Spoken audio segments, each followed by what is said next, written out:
Hey everybody, welcome back to another episode of Ask Kati Anything. I'm your host, licensed marriage and family therapist, Kati Morton. I'm so glad that you're here. In today's episode, we're going to talk about the urge to minimize our trauma symptoms and whether or not we can do that so much that we think we're fine.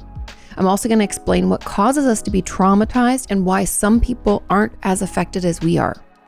I'll dive into the reasons that we can feel like we're making up our mental illnesses, how to talk about sex with a therapist of the opposite sex, and ways that we can cope with extreme anxiety and trauma. And finally, I will dive into the ways to support our children with their anxiety without making ours worse. Without further ado, let's jump into those questions. And question number 1 says, Hi, Kati, is it possible to minimize trauma symptoms without realizing so much that you actually believe you're fine until your therapist says that this looks like something that's still bothering you? I always assumed I'm fine because I've been aware of most of these symptoms, but they're not very frequent and I didn't care about them too much. I didn't have any feelings related to the trauma. I understand that when you list them, it doesn't sound great, but I still think they don't affect me significantly enough to be a problem. Also, would it make sense to start working on the trauma when you only kind of believe that it's a problem? Thanks for your videos. They've been very helpful, and I hope you have a great week. You too. Now, we have some follow-up questions, but let's dive into this first. It's incredibly common. I would argue, like 9 times out of 10, maybe even 10 out of 10. When we are traumatized, we minimize it. And the reason that we do this is so that we can survive, right? If we don't let ourselves believe that what happened was actually that big of a deal, often not even acknowledging that what happened was truly a trauma, or using the real word to describe what happened, like abuse. We do that all the time. And I've even heard from some of my friends and even members of our community that when I talk about trauma, they're like, well, what happened to me trauma seems like a heavy word. Almost like by us acknowledging what really happened, it's overwhelming. And so you can see why minimizing and validating and all of the kind of coping skills that we utilize when we're traumatized is done to allow us to continue forward. Because if we think that, something really, really, really terrible has happened to us, it can sometimes be hard for us to get up and do what we have to do every day. And so we stuff it down, we disconnect from it, which is what I think is happening here, is that disconnection. So yes, you've minimized the trauma symptoms. You're like, I don't even know if it's really that bad. But also you're saying that you didn't really care too much about them. You don't have any feelings about the trauma. And to me, that's a little red flag to be like, hey, I think we're disconnected. My question, if you were my patient, would then go into feelings that you have about other situations in your life, other relationships. How does that relationship with, your best friend feel, or your sister, or your boyfriend or girlfriend? Like, I would just be asking questions about that to see if we're completely disconnected or if this is specific to our trauma. Because oftentimes when we disconnect due to trauma, we disconnect from everything. And so I'd be curious if you feel like you can even identify your emotions day to day. Like, can you look at a feelings wheel and tell me at least 1 or 2 that you experience? And numb is not a feeling. One of my neighbors, we were talking about this and she was like, I thought numb was like a feeling. I was like, well, I feel numb. Where is this on this list? So that's not a feeling. But think about it. And the reason we do it is so that we can move forward, be okay, live our life. However, when we go into therapy and we start working on it, not being able to feel the feelings is going to slow the process down. And so, yes, I believe you should still be working on the trauma, even though you only kind of believe it's a problem. And so we might not even have to process it, but we need to at least explore that possibility. And the fact that your therapist says that it looks like it's something that's still bothering you, that makes me suspicious of the fact that we're probably disconnected from it for our own emotional safety. And so it is still affecting us. We're just kind of numbed out or ignoring it. And yeah, I guess I could talk about it, but the best thing for you to do is to continue speaking about this with your therapist. I would assume you'd probably start maybe trying to identify emotions or explain how they feel to you. Could be doing a trauma timeline. You said that seeing them like stacked up like that, you're like, oh, it doesn't look very good. And maybe even talking about the fact that you feel disconnected. It doesn't feel that intense. Let's just dig into that. That could be a place to start too. Don't think that you have to jump into trauma work and be able to talk about it and be dysregulated and overwhelmed. Everybody's different. you've been disconnected from it for so long, it's going to take a while for you to probably even acknowledge the feelings that come up about it for you, or even acknowledge the ways it's affected you. So give yourself time. But those are some of the ways I think you could get into it, and the ways I think you could start working on it with your therapist. But yes, I do believe that it's still a problem, even though you aren't 100% sure about that. Okay. Now, there was a comment on this as an add-on question. I'm not sure about whether past difficult experiences, which I logically understand may have been traumatic, play a role in my current mental health problems, because I struggle to feel anything when thinking about those things. Does this sound familiar? I'm also dealing with current problems like current health issues, which have caused anxiety and depression. My current therapist has seemed like she prefers to focus on those current problems and situations instead of going over past negative events. I'm working on developing more self-compassion to manage the depressive and anxious thought patterns and the health problems, which are keeping me away from my quote unquote healthy coping skills, like exercise and working a lot. I'll start working with a new therapist soon, but I'm not sure whether I should try to bring it up and work through the past experiences as a way to start developing self-compassion, or if I should focus on the current situation. Part of me is starting to feel like maybe I do need to actually hear someone acknowledge that those experiences were difficult. Yes, probably, because I don't feel able to acknowledge that for myself. But I'm not sure if that's healthy to look for that validation from someone outside of myself. Maybe I can only heal if I can acknowledge it for myself. Okay. Sounds very similar to the first question. There's a couple other things I want to talk about. Number one is that if you are switching therapists, I don't know if it's necessarily a good time to start diving deep into those past experiences. It doesn't mean that we can't. I don't know how long until you switch, but if it's just like a month or two, that's not going to be long enough for you to be able to process them.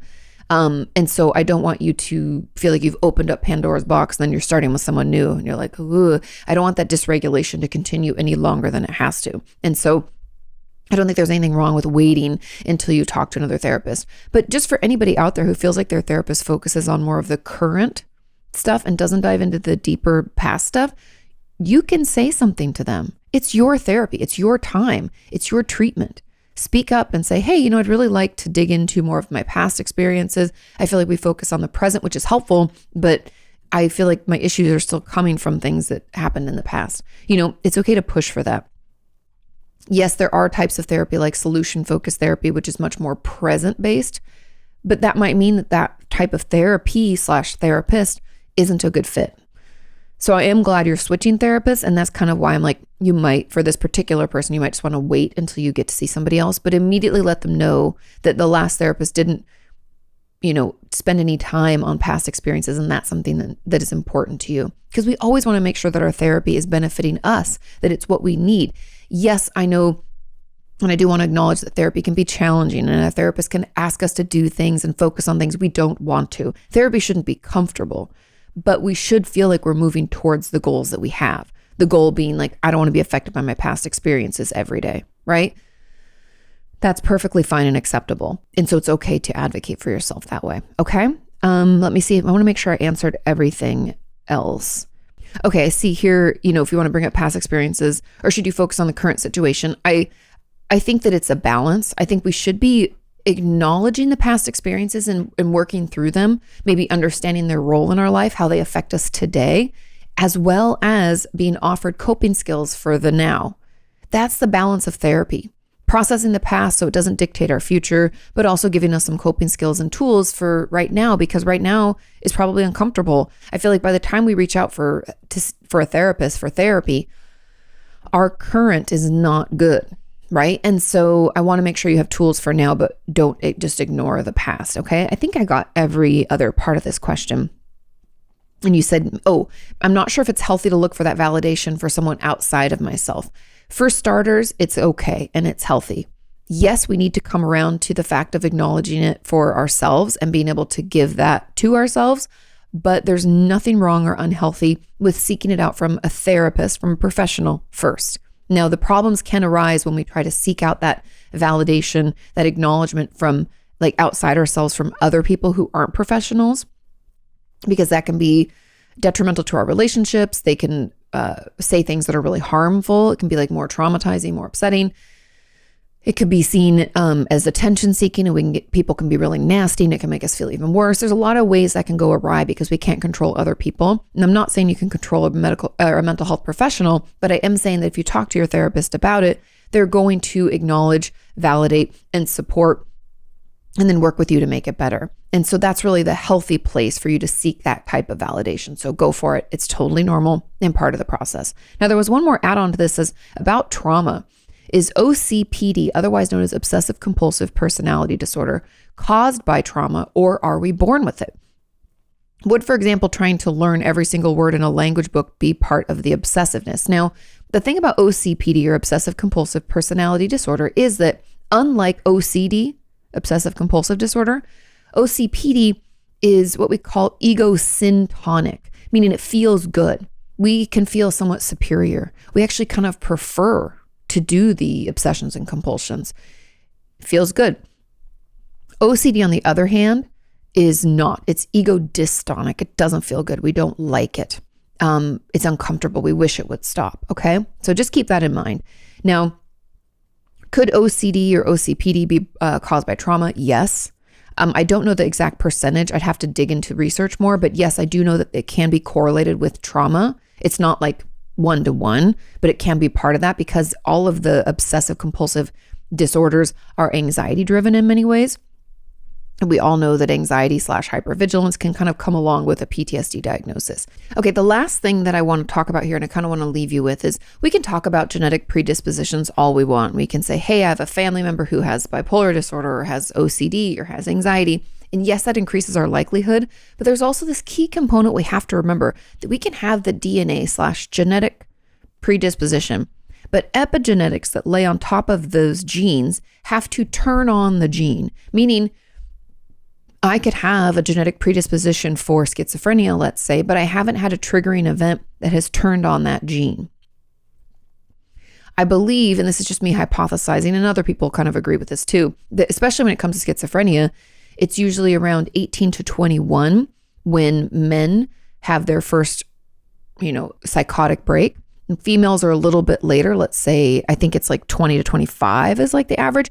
But either way, you could argue that that time in our life is disruptive and stressful. We could be moving away from home, going to college or a trade school. We could be moving out on our own. We could be starting our own family, meeting people. Like, it can be a lot of transition, a lot of stress, and that could be that epigenetic book that turns that gene on. That's just me like hypothesizing and kind of getting off on a tangent here, but just remember that even if we are quote unquote like predisposed or could be born with an issue, something has to happen to turn it on. It doesn't just automatically, happen. So just remember that our genes aren't everything. Okay. Moving on to question number 2, says, hi, Katie, I was wondering if you could talk a bit about what can tip the scales from a person experiencing trauma to being quote unquote traumatized. Can we ever cause ourselves to be traumatized by our reaction to the trauma? When I was 8, I lost my dad suddenly to a treatable illness. I developed PTSD and DID, PTSD post-traumatic stress disorder, DID dissociative identity disorder. As a result, at least my psychologist and I are pretty sure that that's the cause. Again, that stressful event, right? There's no evidence of any other core traumas besides a bit of bullying in school. I've always struggled to believe that it was quote unquote bad enough to cause these issues. However, I did torment myself afterwards every night, blaming myself. If I had noticed that he was sick, maybe he would have gotten treatment sooner and he'd still be alive. If I'd done more, he'd still be here. I really tortured myself with that every single night. Eventually, it slowed down to just special occasions like birthdays, which is messed up. I know. Until a few years ago, I realized it was the equivalent of emotional self-harm. Yes. So I forced myself to stop. That was the only time I allowed myself to think about my dad for a long time. So I don't remember much about him anymore. Do you think the way I tormented myself after we lost him caused my mental illness? Do our actions after trauma contribute to our likelihood to develop a trauma disorder? Thank you. Okay. Now we have, it looks like 2 follow-ups after this, but let's dive into this because for those of you who don't know, we can be traumatized by something and we can develop PTSD. Okay? Those are 2 different things. Now, being traumatized really just means that we experienced a trauma. We were exposed to a traumatic experience. And a traumatic experience could loosely be defined as an experience that we witnessed where we feared for the life and safety of ourselves or someone else, period. So trauma can affect us in a lot of different ways. And it's not up to, me or honestly, really anybody else to tell you you were traumatized or not. It's about the symptoms, because here's the thing. So if I witnessed that experience, something was traumatizing, I was worried about my own safety. Or let's say I saw Sean doing something, I was worried about his safety. That can be traumatizing to me. However, my level of resilience, meaning my ability to bounce back, is going to determine whether or not I develop PTSD. Okay, that's the difference. And that level of resilience, also talked about as the window of tolerance, right? It's my ability to have something happen, be able to process it and move on. Everybody has different levels of this. Siblings have different levels of this. That's why you and your brother and sister can go through the same traumatic experience and maybe only one of you is affected, or maybe you're fine and your sister really struggles, right? That's why that happens, is because some of us are more likely to be social and have a good support system. We reach out to people, we talk about what's going on, we feel better. Some of us are more likely to have innate coping skills. Like maybe we just journal by nature. We love to write. Maybe we put our emotions into music or painting or sports or whatever, right? We can have more coping skills and then therefore feel more able to weather that storm. But everybody's different. This is not a time for judgment. This is just like, hey, are there things that I could maybe do with more regularity that feel good for me, right? Build up my resilience. And that's really the difference. So this question, what tips the scales? Our level of resilience, period. Now, the fact that you beat yourself up about this and essentially like emotionally self-harmed yourself about your father's death makes it harder for you to weather that storm. Because if we think about it, right? Every time we talk trash to ourselves and we're like, you should have fucking known, I can't believe you did this, right? Harmful things. That's not your responsibility, but it can feel like it is, and it can get really complicated in our head, right? As we continue to beat ourselves up about it, that wears at our resilience. That window of tolerance gets less and less, and could make it so that we develop PTSD, where if we didn't beat ourselves up so much after, we might not have. Do you see what I mean? Because maybe you had enough resilience to bounce back from losing a father. And as someone who's also lost their father, I'm so sorry. It's very hard, and it's definitely grief is a hard and complicated thing. So give yourself time and space, okay? But that could have done it. I hope that that's clear and makes sense. So yes, I think the way that you tormented yourself could have made it more likely for you to develop PTSD. And I do think our actions after a trauma contribute to the likelihood or unlikelihood that we're going to develop PTSD or any other mental illness. Because if we reach out for support and get that right away, we may never develop PTSD. Okay. Another person said, Katie, I have a question. Is it tangentially related? Can you please clarify something about the definition of trauma for me? Can verbal bullying lead to trauma, even if the bully never threatens anybody's life or safety? For example, telling someone they're stupid or making them feel bad about themselves, or making school really uncomfortable, but the person is never at risk for physical injury. I always wonder this when you define trauma as a threat to someone's safety. So I thought I'd ask. Thank you. I'm so glad that you asked. Safety is not just physical. Safety is emotional. So safety can mean a lot of things. Our brains automatically jump to physical, which is part of the reason why like emotional abuse, emotional neglect we can struggle to acknowledge that it was truly abuse, because I didn't have any bumps and bruises. I wasn't sexually assaulted. I don't have any broken bones, right? So we can assume that in order to be harmed, we have to be physically harmed. No. In order to be harmed, we have to feel threatened. And a threat can be emotional or physical. And so if we don't feel emotionally safe, that bullying sounds like it was traumatic. You didn't feel safe at school because you were going to be tormented. No one likes being talked down to, trashed, said that they're stupid, fat, ugly, whatever. That's abuse, and that's trauma. And so I'm glad that you asked that, because the definition of trauma is about safety, but emotional safety is just as important as physical safety and can be just as detrimental. Okay.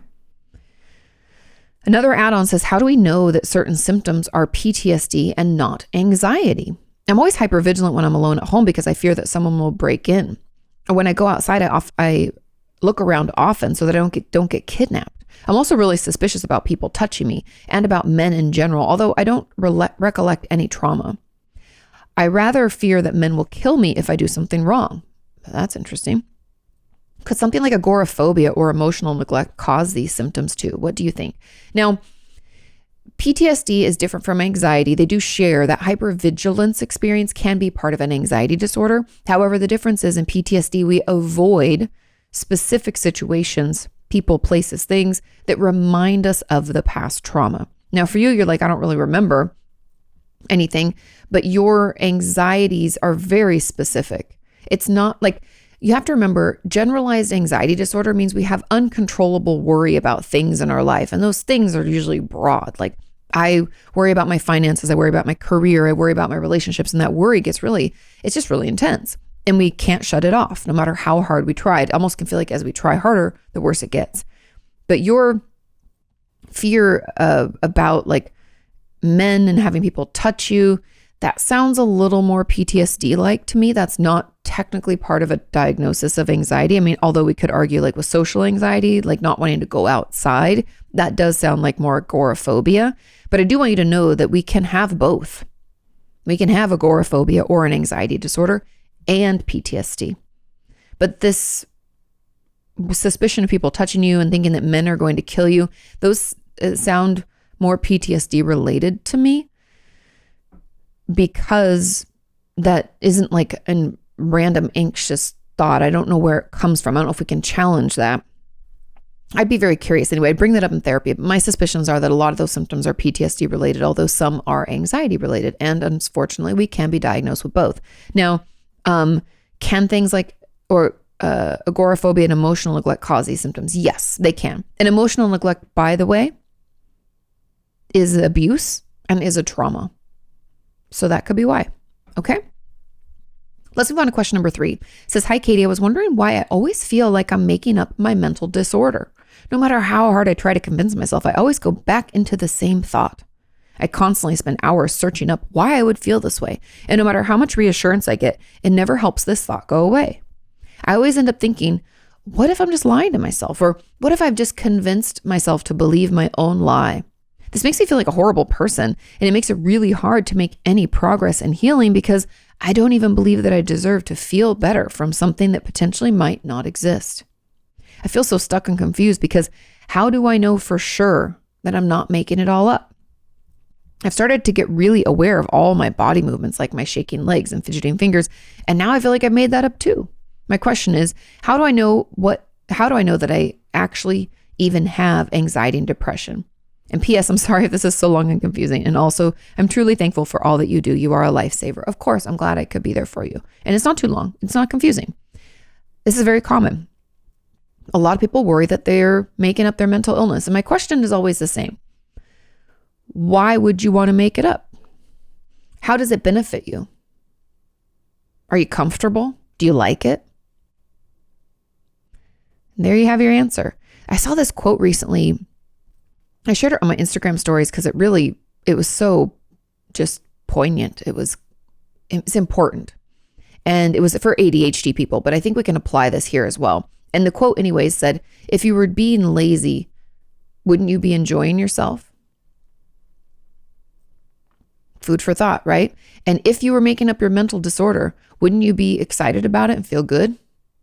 If it's all made up. That also means you could just turn it off. So in the days when it's really bugging you, getting in the way of you wanting to do what you need to do, why wouldn't you just turn it off if you were making it up?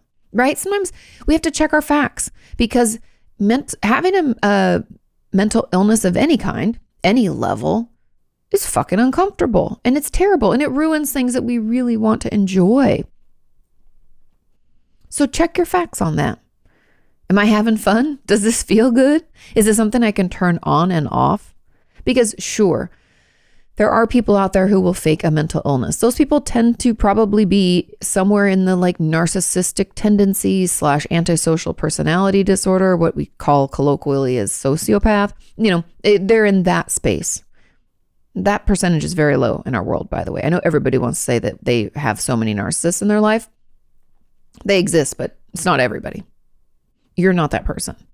And the fact that you're even asking and you feel bad about it leads me to believe that you're not making it up. So I hope that helps you kind of clear that up and clarify. Now, there's a comment that says, as an add-on, I feel similar, like I'm just collecting disorders. I've diagnosed OCD, depression, eating disorder, social anxiety. I'm pretty sure I have generalized anxiety and maybe even agoraphobia too. Is it even possible to have so many? Also, I feel like I need to collect something that reminds me of every single one, like a book about every disorder. That's weird, right? Why do I do that? Is it fake? Often I would argue, I'd be curious actually, about whether or not we have trauma in our past. When we have these bigger, what I call like a bomb dropped kind of illness, we have something like a trauma, or we have addiction in our family, and where we have, some kind of abuse. Again, all traumas, but I'm just calling them out differently because some people don't like to think of them as traumas. It can lead to a lot of different mental illnesses, especially if we don't get help soon for them, like early on. Because think of it, like if you have really, really bad social anxiety, let's just start there. We don't want to be out in front of people. It gets really overwhelming. So we don't like to leave our house, moves into agoraphobia. Then we're so isolated and we don't like to be around people so much that we try to cope with all of that overwhelm and all of that discomfort by overeating or undereating, hence enter eating disorder. Eating disorders can be about this like faux sense of control. I feel like I need to control things. And as my anxiety builds, I feel like I need to do something to bring control back around. Oh, OCD. And it's all really hard and I feel really bad about everything, depression, right? I'm not saying this to minimize any of your diagnoses. I'm just saying that it makes sense how they're kind of connected and how they can kind of work together to feed each other. And it's incredibly common for us to have more than one diagnosis. It's actually incredibly rare, especially for those of us who are struggling to function in our lives, to only have one diagnosis. And I always argue that there's usually something bigger going on, like I said, like a trauma, to lead to all of these, because a lot of these, especially like the OCD, eating disorder, those, and even agoraphobia, are kind of like our coping mechanisms. It's like our brain's way of trying to make sense and alleviate some of the stress that we feel because of, our anxiety, our trauma, things like that. And so you're not making them up again. If you were making them up, you'd be having fun and you could turn them on and off. Are you doing that? Check in with yourself. It is possible to have so many. It's actually incredibly common. And wanting to collect something that reminds you of every single one, it might be your way of kind of taking back the control maybe a little bit, or maybe you want to learn more about it. Like you said, like a book. It's very normal. I have tons of patients who want to have workbooks about each of their illnesses because they're like, I'd like to learn more so I can do more. It's like our way of trying to take back some of that control. It can feel like things are out of control when we get a new diagnosis or a new mental illness, right? We're like, ugh. So that could be part of it. It could also be part of the reminder of like, I do struggle with this. It could be maybe your own way of trying to validate, because it sounds like you aren't sure. And so maybe we're doing that to try to assuage that upset or that concern. It's not fake though. Again, if you can turn it off and you're enjoying yourself, then it is. But if not, it's not. Another person says, I feel this way about my PTSD. Some of the memories of my I think it's sexual abuse, but maybe it's sexual assault, it's SA, are blurry and unclear. Sometimes I'm scared I just imagined it or remembered it all wrong. How can I really trust my memories? Could my flashbacks be hallucinations? What if instead of PTSD, I'm a schizophrenic?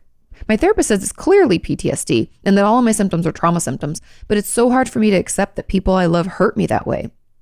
There we have it. But intense flashbacks keep coming after all these years, and sometimes I still don't know how to deal with that. Now, if you are schizophrenic, you would have hallucinations off and on, not just in flashback form. You'd have hallucinations of people around you that aren't really around you. One of my friends, Cody Green, he's a creator on Instagram. He has schizophrenia, and he uses the camera on his phone to film areas, and then he watches it back to see if his hallucinations are there, because he wants to make sure they are hallucinations or they're not. Are you doing that? Are you worried? Are you talking to people that aren't there? Are you feeling things on your body that like you want to rip your skin off, like it's like a tactile hallucination? Do you feel like somebody grabs you all of a sudden? I can see why you could associate body memories with that, but it's not the same. Do you have delusions? meaning firmly held false beliefs about the world. Like no matter what anybody says to you, you're like, I know God is talking to me through my television. I know that the CIA is spying on me. I know that the world is going to end on this specific day. Those are just some of the most common ones that I hear. Do you have those kinds of things going on? Because that's schizophrenia. And arguably you talk to your therapist and they say it's clearly PTSD. So I have to side with them.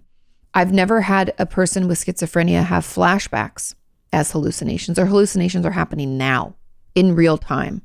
And they're terrified usually of them. I know people on the media want to portray people, with schizophrenia or bipolar disorder as violent. No, they are not violent. They are usually just scared because of their hallucinations and their delusions. So that's the part about I don't believe flashbacks can be hallucinations. And also when it comes to trusting your memories, I'd encourage you to pick up, if you can handle it, The Body Keeps the Score. It's an amazing book. Depends on where you're at. That book can be very intense, just FYI. It's amazing. But also even my book, Traumatized, you can grab that or go to your local library and get it. If you can't afford it, they have copies there. I talk about trauma memories, where they're stored, how we can trust them, why we can trust them, and what we know about them. And they talk about it also in The Body Keeps the Score. That's why I mentioned that too. Overall, we know study after study that we can trust our memories, our trauma memories specifically. They don't change over time, and they followed people for years. So yes, you can trust them. We've researched it. We know that we can. Yes, I hope that clears that up. Okay, now we have another add-on, and it said, I struggle with the exact same issues. I would love some advice on how to move through this. I keep having flashbacks come up that slap me in the face and are so hard to ignore. But once I calm down from them, I go right back into doubting myself. And why do I constantly doubt my own struggles and anxiety? I can be really struggling to make it through a day, so much so that I can't eat or leave the house, and yet doubting and questioning that I'm even struggling at the same time. I feel like I'm still at ground zero, struggling to just accept what has happened because it's too much. I feel like everything is just too much. What can we do to get to that point where we can believe our own pain? It takes time. Be patient with yourself. Again, like I talked about at the beginning of this podcast, that urge to minimize or invalidate a traumatic experience is adaptive. It helps us survive. It encourages us to push through. It makes sure that we can survive through our life and keep going. That's why. But always check in with yourself. Can I turn it on and off? Am I enjoying myself? Those are indicators that we're making it up. And it's doubtful that you are. Okay. And through the process of healing and through the therapy, you will get to a point where you can believe your own pain. It just takes some time. Sometimes it's hard for us to acknowledge because, again, we've been minimizing and invalidating it for years as a way to survive and push forward. Okay. Let's move on to question 4. It says, hey, Katie, I'm a female with a male therapist, and we're starting to talk about sex. I've had a few issues come up as an adult when I've been with men, and I sometimes question if he has done similar things to women or to what extent he has been disrespectful. Even though I don't know the answer, I want to get very angry at him sometimes. Is this normal? Yes. And is this some kind of projection or transference? It's like you read my mind. It's transference. I can bring this up to him when the time is right, and I feel very comfortable talking to him even more than when I had female therapists. That's wonderful. Thank you for all you do. We appreciate it. Of course. Now, this is transference. Because you've had traumatic experiences with men in your life, especially around sexual activity or sexual intimacy, you're transferring on to him your experience with other men. And then you're reacting out of it. So you get angry. You're like, you fucking asshole. Because all of the upset and anger that you have from your past experiences are being placed onto him. And the reason that we have transference and the reason that this happens is because we're finally in a position where it kind of feels safe, at least somewhat, to express what we wanted to express back then and couldn't. And it gives us a place to work it out. So that is what's happening. It's very normal. I'm glad that you feel safe talking to him, because when I first started reading this question, I was like, ooh, maybe we need a female therapist. But it can actually be incredibly healing and beneficial to be able to talk to someone of the same gender or sex as the person that we initiated, some sexual contact that was harmful or abusive. It can be great for us to engage with that same type of person in that way, because it allows for a deeper level of healing sometimes. And then it means that we can actually talk about it, which could allow us to practice in future relationships, talking about what's okay and not okay in the bedroom, and what we're comfortable with and what we're not comfortable with when it comes to sexual intimacy. So I'm really, really glad that you found someone you can communicate with. You feel comfortable talking to him, bring up the fact that you get angry, tell him that you believe it's transference and you just want to learn more about it. Because the way to actually manage transference and kind of push through it is to acknowledge it, talk about it. You get to be angry. He gets to hold that space for you, allow for you to get angry. And we get to talk about the times that you wished you could have expressed that to other people. It can be incredibly helpful in healing. So be patient with yourself, okay? It gets better. It's totally normal what you're going through. And I'm just proud of you for even acknowledging that it's happening. Yay. Moving on to question number 5. It says, hey, Katie, I hope your week's going great. So far, so good. It says, I was wondering how you can cope with extreme anxiety and trauma in a healthy way. I'm still at school and at this point physically cannot go into lessons. I don't know why. It's just like my brain won't let me, even if I want to. I try my best to, but there's just this really daunting, exhausting, anxiety-provoking feeling whenever I think about it. Any advice about this or how to cope with it? On top of this, I get bullied. There we have it. And I'm really struggling at home too. I have no one I can really trust, and I keep either dissociating, struggling with disordered eating, or self-harming. I'm really scared. It feels like something bad is going to happen all the time for no reason. Any advice? I don't know how to cope with any of this. Also, how would you as a therapist help a client struggling with this? Thank you so much. I hope you have a brilliant day. You too. Okay. Lots to unpack here, a ton to talk about. Now, first of all, the fact that you're getting bullied and you're struggling at home too means that there's no safe space for you. So of course your anxiety is through the roof and you're feeling scared all the time. And that fact that you said you feel like something bad is always just going to happen, that's what we call generalized anxiety disorder. We have uncontrollable worry. And it's worry that it's like fabricated, right? It's something that could potentially happen, but we don't really have any facts to support it. And because this is so bad, and the way that you're trying to cope, because you don't know how to cope with any of this, you're trying to cope by self-harming, dissociating, and disordered eating. So you're using these unhealthy coping skills, but I'm not saying that to shame you. It's totally normal. You're using what you have. You're doing the best that you can, okay? You're hanging in there. I'm proud of you. Keep hanging in there. I believe, first of all, we need to get you into therapy ASAP. If they have it at your school, that's great. If once we're over the age, I think it's like 13 in most states, you don't have to have your parents support to do it as long as you can show up, you can participate, and you can afford it. And schools usually offer it for free or very, very low cost. So let's look into that, or talk to a teacher, talk to somebody. Let's get you some support. And then if your parents are helpful or supportive, I believe we should see a psychiatrist, because it sounds like you're drowning in your anxiety symptoms. And I want to get you some relief from that. And medication gets our head above water so that then we can participate in the therapy. So consider that, okay? And write all your questions and concerns down. Is it going to cause this? What about that? How would I know? What are the symptoms, the side effects I should look out for? How long till I feel better? All that. You can ask all that. Usually it's like 3 or 4 weeks till we feel the full effect. You can have anything from, weight gain, increased hunger. You can have nausea. There's side effects you should know about. So ask them, okay? Now, the things that I would do with a client who is struggling with this is I would first try to find some ways for them to kind of regulate their nervous system, get them kind of calm down a little bit more. And that could be like a full body shake. That could be dunking our face in cold water. It could be checking the facts. That's another tool that we use where you look and see if you have any facts to support that anxious thought. I also have my patients sometimes, it depends on the patient, but if the anxiety is not too spinning out, I might have them consider tracking some of their most common anxious thoughts. And then we can kind of challenge them a little bit. Another thing that I might have someone do would be to journal if it's helpful. Breathing exercises I could go to, but a lot of my anxious patients don't really like it. They feel like it makes it worse. I usually tell my patients to move their bodies. That movement can be really helpful in healing. Those are just a few of the things. Having a supportive person or friend at school can help us get through it. Speaking up to a teacher about the bullying could help too. But I know that's a lot that I just threw at you, so I'll just stop there. But those are just some of the many ways that I would assist a patient. I know there's a lot to this, but anxiety is completely treatable and manageable. We just have to get you some proper support. And that can happen through, finding a therapist in your area, potentially getting on some medication for a while so that we can get a handle on this, and getting more support at school. And your therapist can do that for you. I've gone to so many school meetings for my patients where I either advocate for them to get more time on a test, or I speak up about the fact that they're being bullied and they need to do something about it. Let your therapist be the pushy person in that, because you're not supposed to be able to cope with this all on your own. Life is tough. We need support. Let's reach out and get you some. Okay.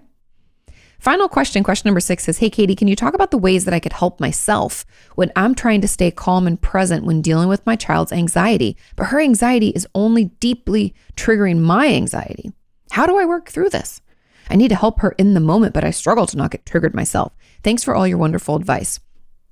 My best advice for you is two-pronged. Number 1, we need to take care of ourselves first. Children often reflect our own inability to handle our emotions and manage our anxieties. And so I'm not surprised that she's struggling with it because you struggle with it. Also, there's a huge genetic component, right? So take care of yourself. Let's utilize our own tools. Like I said, putting our face in cold water, doing full body shakes. Are we on medication? Is that something we want to consider? Are we in therapy? Are we paying attention to what causes our anxiety to build? Maybe we lowered our sugar intake or our caffeine intake? Are we making sure we're drinking enough water, getting enough sleep? I know those things sound simple or maybe silly, but they're very important. So let's take care of ourselves first. Okay, that's number 1.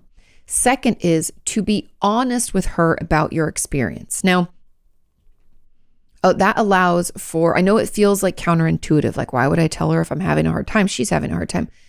To let her know that you know what it's like to some extent, not that you're saying you know her experience, but it can help our children to see us acknowledge our own struggles and explain what has helped us. I don't know if this will work for you, but what has helped me is XYZ.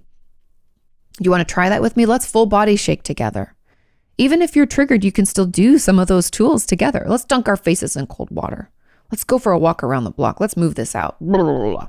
Let's put on some funny music and dance. There are things that you could do together.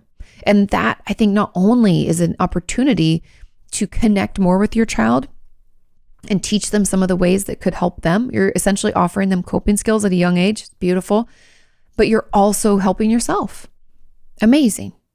And making sure that you're getting your child the help that they need. I'm sure you already are because you're even reaching out to me, which means you're a wonderful parent and you're doing the best that you can. But just be honest.